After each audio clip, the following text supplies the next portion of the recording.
अस्सलामुअलैकुम। आज हम पढ़ेंगे एंटरप्रेन्योरशिप की ये होती क्या चीज़ है। एंटरप्रेन्योरशिप, ये लफ्ज़ सुना बहुत होगा आप लोगों ने। और इस चीज़ को हम लोग अक्सर थिंक करते हैं कि ये एक बिजनेस ही है, मतलब इसके अंदर और किसी और आम बिजनेस के अंदर कोई और फर्क नहीं है। लेकिन एंटरप्रेन्योरशिप काफ़ी ज़्यादा फर्क है। ऑक्सफोर्ड की डिक्शनरी के हिसाब से हम पहले तो अंडरस्टैंड करते हैं कि एंटरप्रेन्योर कौन होता है। Entrepreneur, a person who sets up a business or businesses taking a greater financial risk in order to do so. Simply ये वही डेफिनेशन है जो एक आम बिजनेसमैन के लिए भी हम यूज कर सकते हैं कि कोई भी बंदा जो अपना बिजनेस सेटअप करे या बिजनेस सेटअप करे और फिनेंशियल रिस्क भी ले टू अर्न प्रॉफिट, इस तरह से हम बिजनेसमैन को भी डिफाइन कर सकते हैं। लेकिन एंटरप्रेन्योर और बिजनेस में जरा सा फर्क होता है बिजनेसमैन के अंदर। अब वो फर्क क्या है, मैंने एक डेफिनेशन बनाई है, उसको कहते हैं an individual who has a vision to see things differently and has और can develop a capability to do things in a way that is better than it was done previously. Simply एक ऐसा बंदा जो कि vision रखता हो, vision मतलब नजर रखता हो चीजों को एक अलग नजरिए से देखने की, और उसके साथ साथ अलग नजरिए देखने की या अलग नजरिए से देखने की सलाहियत रखता है वो, कि जिस तरीके से वो काम जो हो रहा है उससे बेहतर काम हो जाए। मतलब एक चीज का सोल्यूशन मार्केट में मौजूद था, लेकिन ये उसको उससे ज्यादा बेहतर तरीके से लेकर आकर बेचना चाहता है। मैं एग्जांपल देता हूँ।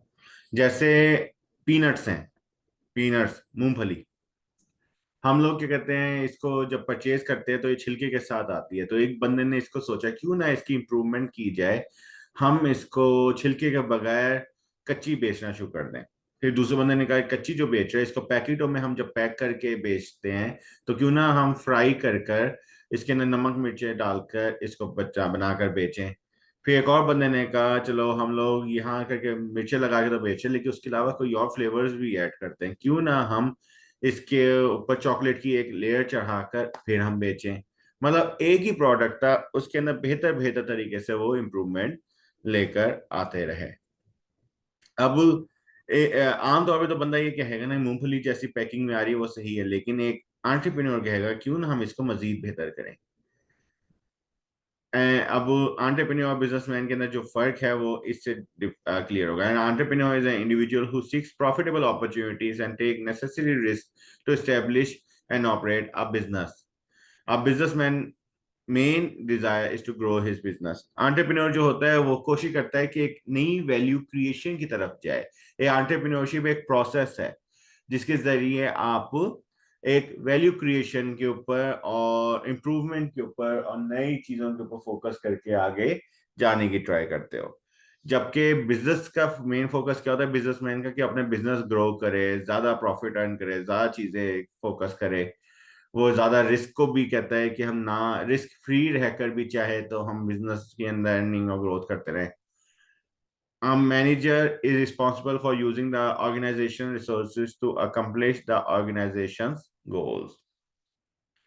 कोई भी मैनेजर इस चीज का रिस्पॉन्सिबल होता है जो कि ऑर्गेनाइजेशन के रिसोर्सेज जितने भी हैं उनको यूटिलाइज करे, उनको यूज करे, ताकि जो ऑर्गेनाइजेशन ने गोल सेट किए थे, मतलब जो चाह रहा था, जब एक कोई भी ऑर्गेनाइजेशन या बिजनेस स्टार्ट होता है तो उसकी कोई ना कोई रीजन होती है, कोई ना कोई उसकी वजूहात होती हैं जिसको वो चाहता है कि फॉलो कर सके।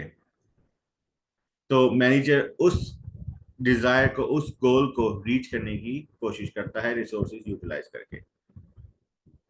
अब इससे हमें एक चीज क्लियर होगी कि जितने भी एंटरप्रेन्योर्स हैं वो बिजनेसमैन तो होते हैं, लेकिन तमाम बिजनेसमैन एंटरप्रेन्योर नहीं होते। एंटरप्रेन्योर और बिजनेसमैन में फर्क क्या है? यही फर्क है कि प्रॉफिट तो दोनों चाहते हैं, लेकिन एक बंदा ज्यादा रिस्क लेने की कोशिश कर रहा है, उसके लिए वो एक वैल्यू क्रिएशन के ऊपर फोकस कर रहा है, एक प्रोसेस से गुजरना चाह रहा है। बिजनेसमैन क्या है, 100 की चीज खरीदी 110 की बेच दी, सिंपल ग्रो सेल हो गया, प्रॉफिट अर्न कर लिया, कहानी खत्म। जबकि एंटरप्रेन्योर क्या कहेगा, 100 की चीज खरीदी उसके अंदर कोई अपनी नई चीज ऐड की, जैसे पानी आपने खरीदा उसके अंदर आपने लीमू शीमू ऐड करके आपने हमने लीमू पानी बनाकर बेच दिया। जबकि बिजनेसमैन क्या कहता है, पानी 100 का खरीद के 110 का बेच देगा सिंपली। साइबरप्रेन्योर, साइबरप्रेन्योर से आपको आइडिया हो रहा होगा, ये वैसा लफ्ज है जिसका मतलब है ऑनलाइन बिजनेसेस। ऐसे एंटरप्रेन्योर जो कि e business, electronic business also known as cyberpreneurs. Entrepreneur जो कि ई बिजनेस को चला रहे होते हैं, जैसे फेसबुक हो गया, दराज हो गया, ईबे हो गया, ओएलएक्स हो गया, इस तरह के जो भी होते हैं ऑनलाइन बिजनेस चल रहे होते हैं, उनको हम ई बिजनेसेस या साइबरप्रेन्योर्स कहते हैं। ई बिजनेस चलाने वाले को साइबरप्रेन्योर कहते हैं। An entrepreneur who has an online based business on the internet targets international customers। अब ये इंटरनेशनल कस्टमर्स को भी टारगेट कर रहे होते हैं। जरूरी लोकल को भी कर सकते हैं आप, इंटरनेशनल को भी कर सकते हैं, आपकी चॉइस है, बस आपका एक्सेस ज्यादा आसान से लोगों के पास हो जाता है। आम बिजनेस में तो वही बंदा जा सकता है ना जो उस बिजनेस के पास रहता है। अब जैसे जो बहादुर के बिजनेसेस हैं, जैसे चिकन कॉटेज है, अब चिकन कॉटेज का जो भी बर्गर खाना चाहेगा वो यहाँ बहादुर का ही होगा तो ज्यादा चांस है कि वो चिकन कॉटेज जा सकता है। अब कराची वाला बंदा तो बहादुर के चिकन कॉटेज इतनी आसानी से बर्गर खाने नहीं आ सकता। जबकि ऑनलाइन कोई भी बंदा बुक्स बेच रहा है या कुछ कर रहा है, आप सिंपली ऑर्डर करें, वो आप किसी भी शहर में हो आप तक पहुंच जाएंगे। Cyberpreneur do not need offices or extensive support staff all over the world. They just need a great idea and cable to connect the internet. आजकल आपने ड्रॉप शिपिंग का भी सुना होगा कि आप कहीं से परचेज करते हो, कहीं से बेचते हो और बीच में अपना प्रॉफिट का हिस्सा रख लेते हो, तो वो भी साइबरप्रेन्योर्स ही होते हैं, ऑनलाइन ही काम कर रहे होते हैं। ई कॉमर्स क्या होता है? सबसे पहले तो ई कॉमर्स से पहले मैं समझ रहा हूँ कॉमर्स क्या होता है। कॉमर्स क्या होता है? Buying and selling of goods. और ई कॉमर्स होता है buying and selling of goods online. Simply इस सिंपल टर्म से डिफाइन किया जाए तो ये होता है कि पैसे आना जाने को इसे कहते हैं। ई बिजनेस का फायदा क्या होता है? लार्ज नंबर ऑफ कस्टमर्स होते हैं, कुछ दुनिया से आ सकते हैं। कंपनी 24 घंटे खुली रह सकती है, कोई टाइम रिस्ट्रिक्शन नहीं है। सातों दिन भी खुली रह सकती है, पूरे साल खुली रह सकती है, कोई लिमिटेशन नहीं है। जब भी ऑर्डर आप देखोगे तब आप उधर तक पहुंचा दोगे। ये images of well establish company, काफी सारी कंपनी जो ऑनलाइन अपना चला रही होती है बिजनेस, उनकी ये इमेज बन जाती है कि ये ट्रस्टवर्दी कंपनी है। अब वो काफी सारे ब्रांड्स हैं जो अपनी ऑनलाइन प्रेजेंस शो करने की कोशिश कर रहे हैं ताकि दुनिया में उनका नाम बन सके और कस्टमर्स को आसानी से रीच कर सके। अब काफी सारे ब्रांड्स हैं जो ऑलमोस्ट हर सिटी के अंदर ऑपरेट कर रहे हैं, लेकिन फिर भी कहीं ना कहीं वो रह जाते हैं। अब सफ़ायर बहादुर में है जैसे, तो सफ़ायर मुल्तान और सफ़ायर जो है वो लोधरान, यजमान, अहमदपुर इस साइड पर हो सकता है ना हो, लेकिन वहां पर भी सफ़ायर ऑनलाइन अवेलेबल है। ऑनलाइन मतलब ऑर्डर करके वहां से परचेज कर सकता है।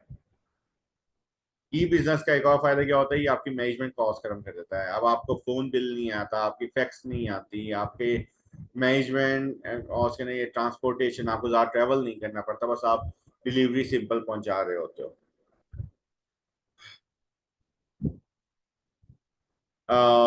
कहते हैं आपकी बिजनेस की जो इंफॉर्मेशन होती है वो लिमिटेड नहीं रहती, हर बंदा उसको एक्सेस कर पा रहा होता है। इससे ये मुराद है कि आपके बिजनेस कोई नया प्रोडक्ट लॉन्च करता है तो ऐसा नहीं होता कि इर्द गिर्द के लोग इसे सुने, पूरी दुनिया को पता लग जाता है कि आपके कंपनी ने नया बिजनेस लॉन्च किया है क्योंकि आप ऑनलाइन बाइंग या सेलिंग कर रहे हो। At the same time entrepreneurs can enjoy various facilities such as electronic mail. Online कोई भी आपको 24 घंटे मेल भेज सकता है, कोई फॉर्म भेज सकता है, कोई फीडबैक दे सकता है, चैट रूम होती है, बार्गेनिंग हो सकती है ऑनलाइन, काफी सारी चीजें हैं। Business will be able to store, create and display information through the server. Business जो होता है अपना ऑनलाइन अपनी सारी पिक्चर्स ऐड करके प्रोडक्ट के बारे में इंफॉर्मेशन आराम से दे सकता है। By using e-business, companies can send out information to millions of people। Electronic business को यूटिलाइज करके कंपनीज जो हैं अपनी इंफॉर्मेशन सिर्फ अपने लोगों तक नहीं पूरी दुनिया तक पहुंचा सकते हैं।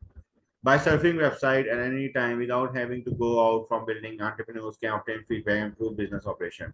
आपको जैसी कोई कंप्लेन आएगी आप ऑनलाइन ही चेक करोगे, ऑनलाइन ही इंप्रूवमेंट कर दोगे, आपको कभी कमरे से बाहर जाने की भी जरूरत नहीं पड़ेगी। और कम्युनिकेशन की कॉस्ट रिड्यूस हो रही क्योंकि ऑनलाइन आपने सिर्फ एक दफ़ा इंटरनेट परचेज कर लेना, उसके बाद आपने कोई और कम्युनिकेशन कॉस्ट बेयर नहीं करनी, ऐसे मोबाइल पे लोड करवाना या एवरीथिंग, ये चीज़ें करने की ज़रूरत नहीं होगी। एडवांटेजेस और डिसएडवांटेजेस आपके साथ, एडवांटेजेस तो यही है कि आपका इजी एक्सेस हो जाता है। डिसएडवांटेज ये होता है कि कस्टमर के ऊपर ट्रस्ट बिल्ड करने में आपको टाइम लगता है, क्योंकि आपने सुना होंगे कि ऐसी फेक डिलीवरीज भी बहुत होती हैं, दराज की भी फेक डिलीवरीज हो जाती हैं, प्रोडक्ट्स की हैं, स्कैम्स बहुत लोग ऑनलाइन करते हैं, तो कस्टमर्स का ना एक डर बैठा हुआ है। लेकिन साथ साथ आपको ये भी सोचना चाहिए कि आप चाहे फिजिकल बिजनेस में भी आपको 2 नंबर चीजें कस्टमर भेज देता है, जाली क्वालिटी की भेज देता है, तो इट डजेंट मैटर, वो 2 नंबर लोग ऑनलाइन भी अवेलेबल है, फिजिकल भी अवेलेबल है, बस आपने अपनी पॉजिटिव पहचान बनाने की कोशिश करनी है। एंटरप्रेन्योर बनने का फायदा क्या होता है? एंटरप्रेन्योर बनने का सिंपल फायदा ये होता है, या रीजन ये होता है कि आप चाहते हो कि अपने बॉस बन जाओ, आपको किसी को जवाब नहीं देना, आप अपने बॉस हो, जब चाहो और काम पे जाओ, जब चाहो छुट्टी कर लो, आपकी अपनी चॉइस है, कोई फ्रीडम है आपके पास, अपने डिसीजन खुद लोगे। अपना कोई आइडिया है आपके पास, उसको उसको लेकर आप चल सकते हो। आपका आइडिया अगर किसी और कंपनी के लिए जॉब करे तो हो सकता है वो आपके आइडिया को फॉलो भी ना करें, लेकिन अपने बिजनेस के ऊपर आप ही सारे फैसले कर रहे होगे तो आप आराम से अपना आइडिया पहुंचा सकते हो जहां तक चाहते हो। तीसरा, फाइनेंशियल रिवॉर्ड, सैलरी से ज्यादा फायदा हो सकता है अगर एंटरप्रेन्योर सक्सेसफुल हो जाए। लेकिन साथ साथ आपको ये भी रखना चाहिए कि एंटरप्रेन्योर को इस चीज के लिए रेडी रहना चाहिए शुरू के अंदर कि वो बहुत ज्यादा लॉस भी बियर कर सकता है। जो सैलरीड पर्सन है वो क्या कहते हैं, स्टेबल इनकम उसके पास आ रही होती है, लेकिन एंटरप्रेन्योर के पास अनस्टेबल इनकम होती है, उसको क्लियर नहीं होता कि अगले महीने तक उसके पास कितने पैसे होंगे, खर्चे ज्यादा भी हो सकते हैं, कम भी हो सकते हैं, कुछ क्लैरिटी नहीं है। लेकिन रिस्क जो बंदा हाई ले रहा है, तो एक रूल है फाइनेंस का, हायर रिस्क के बदले आपको हायर रिवॉर्ड मिलता है। तो जब एंटरप्रेन्योर हायर रिस्क ले रहा है तो अगर वो सक्सेसफुल हो गया तो उसको रिवॉर्ड भी बहुत मिलता है। दुनिया के अमीर तरीन लोग एंटरप्रेन्योर्स हैं, ये जॉब होल्डर्स नहीं है।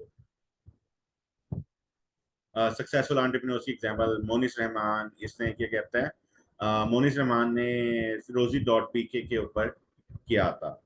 According to Forbes, Mohnish was one who slept the least, whose office was tiny.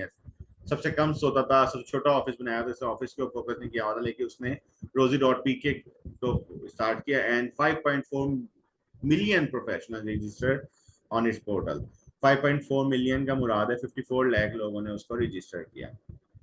Abdul सत्ता ईदी का तो सबको ही पता है, अब्दुल सत्ता ईदी फाउंडेशन को चलाया, लोगों की मदद की, इसको एंजल ऑफ मर्सी का भी लोगों ने टाइटल दिया हुआ है। तो ये भी एक बड़ा अच्छा बिजनेसमैन है, एंटरप्रेन्योर है। खालिद नवाज अमान, इसने टीसीएस लॉजिस्टिक्स चलाया, जो टीसीएस होम डिलीवरी आती है या चीजें आती हैं वो सारा इसने बनाया था। जेफरी प्रेस्टन बेजोस, ये अमेजोन जो ऑनलाइन बिजनेस है, इसकी 131 बिलियन, बल्कि अब तो 200 बिलियन से भी ऊपर जहां तक मुझे याद है हो गई थी इसकी। लेकिन अब फिर मेरे ख्याल से थोड़ी सी कम हुई है, तो इसलिए still one of the richest person, second richest person है शायद दुनिया का ये अभी।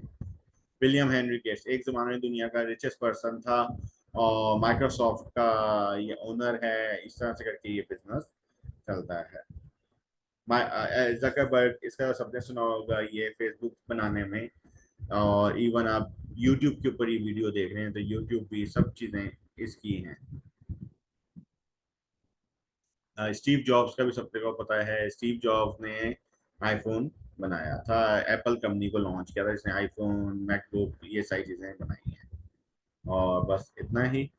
Thank you.